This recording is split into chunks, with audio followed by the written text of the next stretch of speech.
Bienvenido nuevamente a Cashflow de Podcast. Yo soy Nelson Cabrera, CEO de Cashflow, y conmigo está César Pichardo. ¿Qué tal, Nelson? ¿Todo bien? Todo bien, todo bien. Hoy tenemos otro tema sumamente interesante. Cuéntame, ¿qué tenemos? No sé si tú has conocido el concepto de lo que ahora se está moviendo mucho, que es lo que se llama growth hacking. He escuchado bastante, pero quiero que para el que no sepa, platáname eso. Bueno, el growth hacking es como un término sombrilla que conglomera técnicas y estrategias que se utilizan con el fin de crecimiento. Crecimiento no personal, crecimiento de un negocio. Esto es adquisición de clientes. Son como técnicas que pueden ser tanto tecnológicas como psicológicas, como de branding, que ayudan a la marca o a la empresa a adquirir clientes, a crecer como tal. Pero ese crecimiento implica una aceleración, o esa técnica o esa herramienta implica una aceleración, porque el hacking, digamos que es un atajo. Atajo, exactamente. Un atajo para hacer crecer lo que estamos haciendo, básicamente. Básicamente, esos son atajos que se utilizan, estrategias que se utilizan para conseguir un crecimiento rápido en poco tiempo y con poco dinero. Por eso son muy, muy interesantes. Por eso queremos nosotros compartir ese tema hoy, porque la mayor parte de las empresas, y más cuando están empezando, no tienen un presupuesto de mercadeo. Así que con el growth hacking se pueden poner bien creativas y lograr muchos resultados con poco dinero. Correcto. Entonces, algo interesante sobre esto, y me lo comentaba anteriormente, y es el tema de experimentación. Y es lo principal que debe tener un growth hacker para poder desarrollar. Y me llamó mucho la atención cuando me lo comentaste, porque lo que menos estamos teniendo las MIPYMES actualmente es capacidad de experimentación. Sí. Somos muy a lo que funciona, a lo que tradicionalmente se trabaja, y por eso es que vemos un cambio de mentalidad sustancial en el mundo de las startups con el mundo tradicional de los negocios. Porque en las startups están diseñados los emprendedores para experimentar, ver qué funciona, ver cómo yo acelero, ver cómo yo llego del punto A al punto B o al punto C sin pasar por B. Entonces, eso es muy interesante.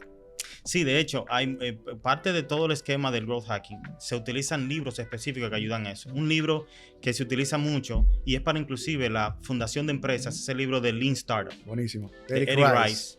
Un libro que en el mundo del emprendimiento, eso es un libro que todo el mundo tiene que leérselo. Ahora, el planteamiento del libro básicamente es igual como la estructura del growth hacking. Tú te haces una hipótesis de lo que tú crees que puede funcionar y luego entonces tú haces experimentos para comprobar si funciona o no. Correcto. Porque usualmente lo que nosotros tendemos a hacer ahora es hacer como copias de galletitas, como dicen, como los moldecitos. ¿Qué le funciona a César? Déjame hacerlo yo. Claro. Y yo le doy. Posiblemente gasto muchísimo dinero. De hecho, te hago un comentario de que una persona me dijo, mira, para poder lograr resultados realmente habría que meterle por lo menos como 2 millones de pesos de publicidad mensual. O sea, es que eso no lo tiene. Un negocio pequeño nunca va a meter 2 millones de pesos en publicidad mensual. Entonces, tú no puedes trancarte a decir, yo no voy a alcanzar los objetivos de venta, los objetivos de crecimiento de la empresa, porque yo no tengo 2 millones de pesos. Ahora, el growth hacking viene a resolver eso. Correcto. ¿Qué formas creativas tú puedes utilizar que te requiere poco dinero, pero que tú das como en un punto, un blanco específico, que te empieza a generar ese resultado? Y eso es como ese atajo. Totalmente. Y mira qué interesante el caso que tú acabas de mencionar. 2 millones de pesos en marketing. Pero ¿qué pasa? El mercadólogo que dice eso o el gestor que dice eso, ¿qué es lo que está haciendo? Está utilizando una fórmula estandarizada para lograr resultados impresionantes. Y no funciona así. Si yo quiero realmente lograr algo mucho más interesante con mi negocio, no puedo atarme a lo que está haciendo todo el mundo. Exacto. Y sobre todo confiar en que lo que le funcionó a un supermercado le funcionará a una ferretería. Entonces, el growth hacker para mí tiene que entender muy bien su contexto, conocer tanto las variables que están alrededor de su negocio para poder jugar con ellas. De hecho, una de las cosas fundamentales que tiene que tener un growth hacker, y voy a dar ese comentario para que entremos de una vez qué tipo de negocios y ejemplos como tal. Pero una cosa que tiene que tener es entender bien el negocio que está, los clientes que tienen. Si tú entiendes bien a tu cliente, tú puedes crear formas creativas de tú poder llegarles sin tener que utilizar medios masivos caros para llegarles. Y si ya tú entiendes cómo funciona, cuáles son las necesidades del cliente, cómo es ese cliente, esa es su demográfica, cómo piensa, cómo eso te permite llegar a ti más rápido a ese cliente con un punto más específico, que le toca una fibra a ese cliente y tú puedes atraer esas personas sin tener que hacer el típico masivo donde viene mucha gente, pero pocos son los que realmente son tu tipo de cliente. Totalmente. Nelson, cuando también detrás de cámara hablamos sobre el tema, mi mayor curiosidad sobre el mismo es cómo aplicamos el growth hacking a negocios tradicionales. Porque tal vez tú que estás ahí lo que tienes es un autorrepuesto o tienes un salón de belleza y tú dices growth hacking, y eso es para Google, para Apple, para Twitter. ¿Cómo yo aplico eso en mi negocio tradicional? Y es una pregunta que dejo abierta para que la discutamos. Mira esto es muy interesante. Fíjate que no sé quiénes se han dado cuenta, pero cerca de supermercados siempre hay establecimientos de comida rápida. Y yo me recuerdo que yo iba a un gimnasio en un momento, donde cerca del gimnasio había una pizzería. Y yo no sé si los dueños de la pizzería estaban soplando con algún tipo de abanico el olor de la pizza, pero cuando tú salías del gimnasio, lo primero que te daba era un olor a pizza. Oye, cuando las personas salen de hacer ejercicio, yo no sé si te pasa a ti, pero uno sale con hambre. Uno lo que quiere es ir a comer. El cuerpo está pidiendo comida. Sí. Ahora, no hay una cosa más atrayente que podríamos decir que los carbohidratos procesados, o sea, hamburguesas, pizzas y todo eso. Entonces, cada vez que salíamos de ahí había que tener una fuerza de voluntad, de hierro. Para no pecar ahí. Para no pecar, para no salir y durar 1 hora en el gimnasio, 1 hora y media, y luego venir y echar todo a perder comiéndose una pizza. Totalmente. Entonces, ese es un tipo de growth hacking para un negocio que es un negocio pequeño, una pizzería.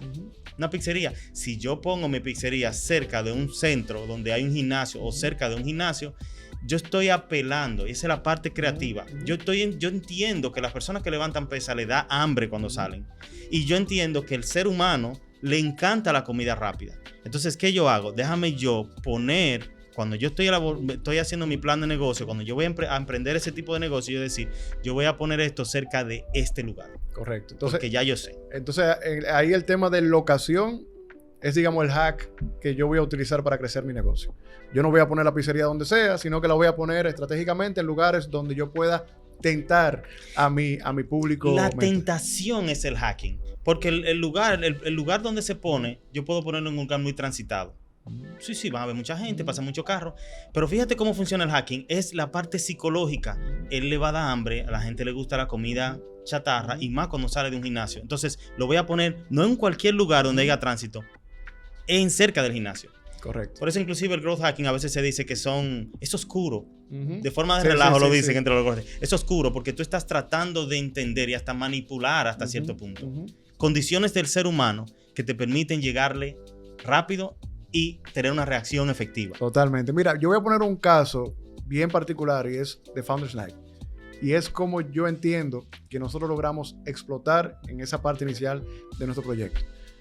Nosotros empezamos 2017, tuvimos primero 3 ediciones del evento, donde tuvimos una convocatoria pequeña, 30, 40 personas, 50 personas.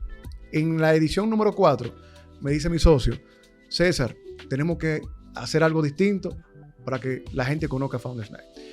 Y nosotros hablando de publicidad, de que pagarle ads, de que vamos a ver cómo podemos hacer un poquito de ruido, lo tradicional.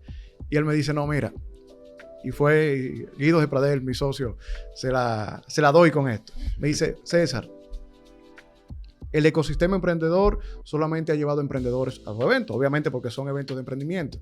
Pero en el evento número 4 vamos a llevar un político de un sector específico a hablar con emprendedores que le impacta a través de su gestión. Y cuando publicamos que iba ese político, se armó un rebú en el ecosistema emprendedor. Y estos tigres ahora que van a traer políticos al evento de emprendimiento y demás. Entonces, ¿por qué yo creo que eso fue una técnica de growth hacking interesante y una idea de mi socio? Porque justamente lo que necesitamos para amplificar la voz y el impacto de nuestro evento era un poquito de controversia. Y esa controversia es el equivalente a la tentación que tú hablabas de la pizzería. ¿Y quién? ¿Y qué es lo que van a hablar? ¿Y para qué? ¿Y para qué es eso? Y estás rompiendo con lo que siempre hemos hecho. Oye, y rompiendo con tradición también. Entonces, eso es muy interesante. Cuando tú entiendes esos elementos, tú comienzas a jugar con ellos. Y yo creo que ahí, incluso desde la perspectiva de mercadólogo, ahí es que fallamos muchas veces nosotros como estratega. Queremos hacer lo mismo, la misma fórmula y no entendemos las variables. Entonces, si yo entiendo que hay una variable que yo puedo romper estratégicamente, le saco provecho y puedo hacer crecer lo que estoy haciendo. Entonces, de esa perspectiva, para mí, ese evento puntual significó un antes y después para nuestra marca. ¿Por qué?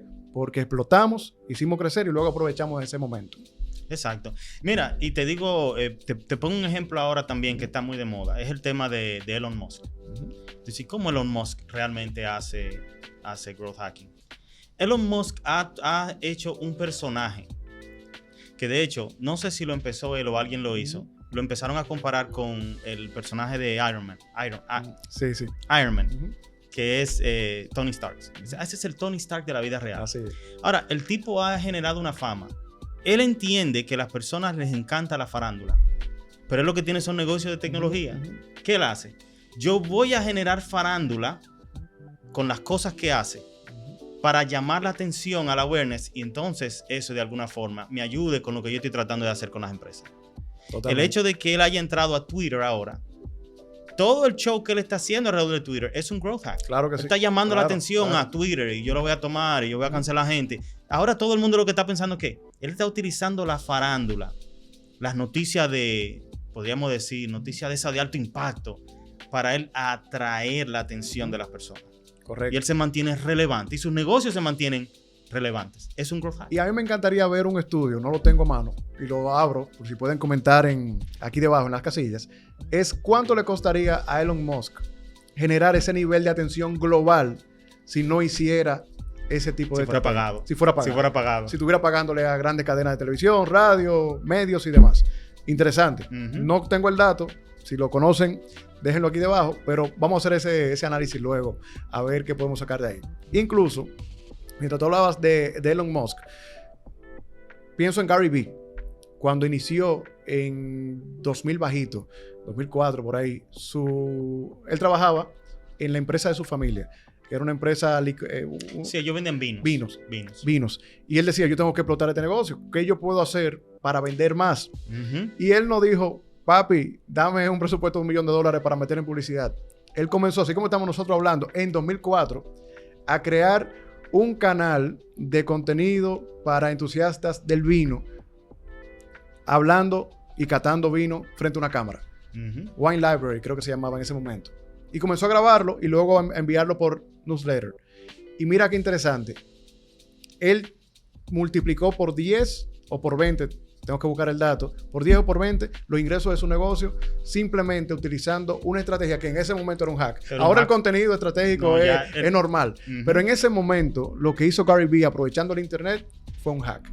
Aprovechando la atención de la gente, aprovechando el contenido estratégico y un medio alternativo que era el email marketing. En ese momento era un medio totalmente alternativo y aprovechó ese contexto para explotar y hacer crecer a un costo muy bajito. Muy bajito. Que ese es el atajo. Correcto. Entonces, podríamos ir terminando con la idea. ¿Cómo pudiéramos nosotros, o sea, cuál sería una pequeña estructura de cómo implementar un growth hack en un negocio? Y cómo tú saber cómo hacerlo en tu negocio particular, sin importar que sea, hasta puede ser un salón. Yo te diría que primero se empieza con identificar una hipótesis de algo, conociendo a tu cliente de algo que tú crees que puedes aprovechar, de algo que ya tú conoces de tu cliente o de tu potencial cliente. Hacer una hipótesis de cómo tú puedes utilizar eso para beneficiar al negocio y empezar a experimentar. Correcto. Y si te funciona, pues lo sigues haciendo. Si no te funciona, rápidamente lo cambias. Un ejemplo, en el caso de, podríamos decir, un ejemplo de eso sería un salón. Las mujeres entran al salón, se arreglan, salen bonitas. Si los salones pudieran, y esto es un growth hack, ¿por qué una mujer va a un salón? Porque quiere sentirse bonita, porque se quiere sentir que se ve bien, que es atractiva. Si cada vez que una persona va a un salón se le tira una foto, una buena foto, como parte del servicio que le hicieron en ese día, y se le dé esa foto para que ella la publique en sus redes sociales, que va a quedar muy bonita. Claro. La foto está bien elaborada, no es con un celular. Ellos pueden agarrar esa foto ahora, esa persona va a agarrar y va a subir eso a sus redes sociales y abajo le puede poner ahí mismo, la foto sale con el nombre del salón. Claro, claro. Ahora, estas personas que van a este salón ahora se sienten bonitas y conociendo eso y le tiramos la foto, ahora ellas van a coger esa foto y la van a publicar en redes sociales. El salón se hace viral. Claro. Porque logró el objetivo. Entendió la necesidad del cliente, qué es lo que realmente anda buscando una mujer cuando va a un salón. Y entendiendo esa naturaleza de la mujer, entonces ahora yo te proveo algo que me va a viralizar a mí. Te conviene a ti, una foto bien hecha, bonita para subir a tus redes. Claro. Y también me promueve a mí porque yo fui al salón y ahí aparece podríamos decir el watermark del salón que le hizo tanto la foto como también el servicio de arreglar el pelo. Totalmente. Y para cerrar de mi parte, me encanta esa idea que tú acabas de dar. ¿Por qué? Porque justamente el growth hacking no es convertirnos en Albert Einstein. Son cosas sencillas, entendiendo obviamente a nuestro cliente y el contexto y comenzar a aplicar. Porque eso que tú acabas de mencionar no es que es una idea traída de Marte. Tú, no sé si lo improvisaste ahora, pero lo que tú acabas... Fue totalmente improvisado. Okay. Lo que tú acabas de decir, para mí, si se implementa y se experimenta con eso, puede dar unos resultados muy interesantes. Y justamente eso es lo que le falta a la mayor cantidad de emprendedores con los que yo me contacto todos los días. El emprendedor, y ojo, no haciéndole honor a su nombre de emprendedor, muchas veces se ata a rutinas. Y el emprendedor que esté en rutina fracasa. Porque justamente la falta de recursos que tenemos es un gran reto para hacer crecer nuestro negocio. Entonces, eso que tú acabas de decir, en vez de yo invertir $3,000 en publicidad, yo digo, déjame comprar una buena cámara con $1,000 y hacer un set con $100 más. Y entonces implementar esto para hacerlo funcionar. Y cuando viene a ver, con la mitad de inversión, tú explotas 10 veces el ingreso que tiene tu negocio. No, y la mitad de la inversión del primer mes, porque si tú lo haces todos los meses, al final le cuenta, después que tú compras el equipo y ya tú tienes el set ya. Correcto. Entonces, la invitación en este episodio es básicamente que comencemos a experimentar. Y yo diría, y discúlpame por el lenguaje que voy a utilizar más coloquial, y es a que seamos más joseadores. Tenemos que ser más joseadores. Busquemos, inventemos. Vamos a buscarle la quinta pata a las cosas que estamos haciendo para poder seguir creciendo. Exacto. Así que esos son también, ahí queda también como unos tips. Sería bueno que el oyente que tenga o el que nos está viendo, que tenga un negocio, que va a empezar un negocio, ve pensando y ve entendiendo cuál es la mecánica de tu cliente, cuál es la parte psicológica de tu cliente como tal, y ve qué ideas tú puedes implementar sin tener que gastar mucho dinero. Me gustó lo que tú dijiste y con eso termino. Y es la parte de que cuando tú no tienes dinero, te pones más creativo. Claro. Y en la creatividad hay que tener resultados. Porque si es por dinero, tú vas a pelear con tu competencia por dinero. Bueno, él va a poner $1,000, yo voy a tener que poner 1,000 más. Y el otro. O sea, ese no es el juego. El juego es identificar bien y hacer esos experimentos que te permitan a ti entonces encontrar ese hack. Donde ahora ya tú tienes resultados sin tener que doblarte el brazo con el dinero. Correcto. Ahora, una dinámica que pudiésemos hacer para el próximo episodio, hablando de growth hacking.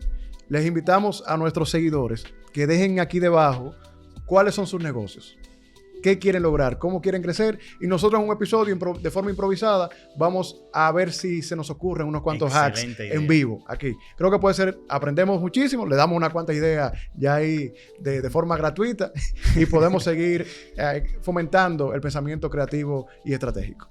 Excelente. Pues concluimos con el episodio de hoy.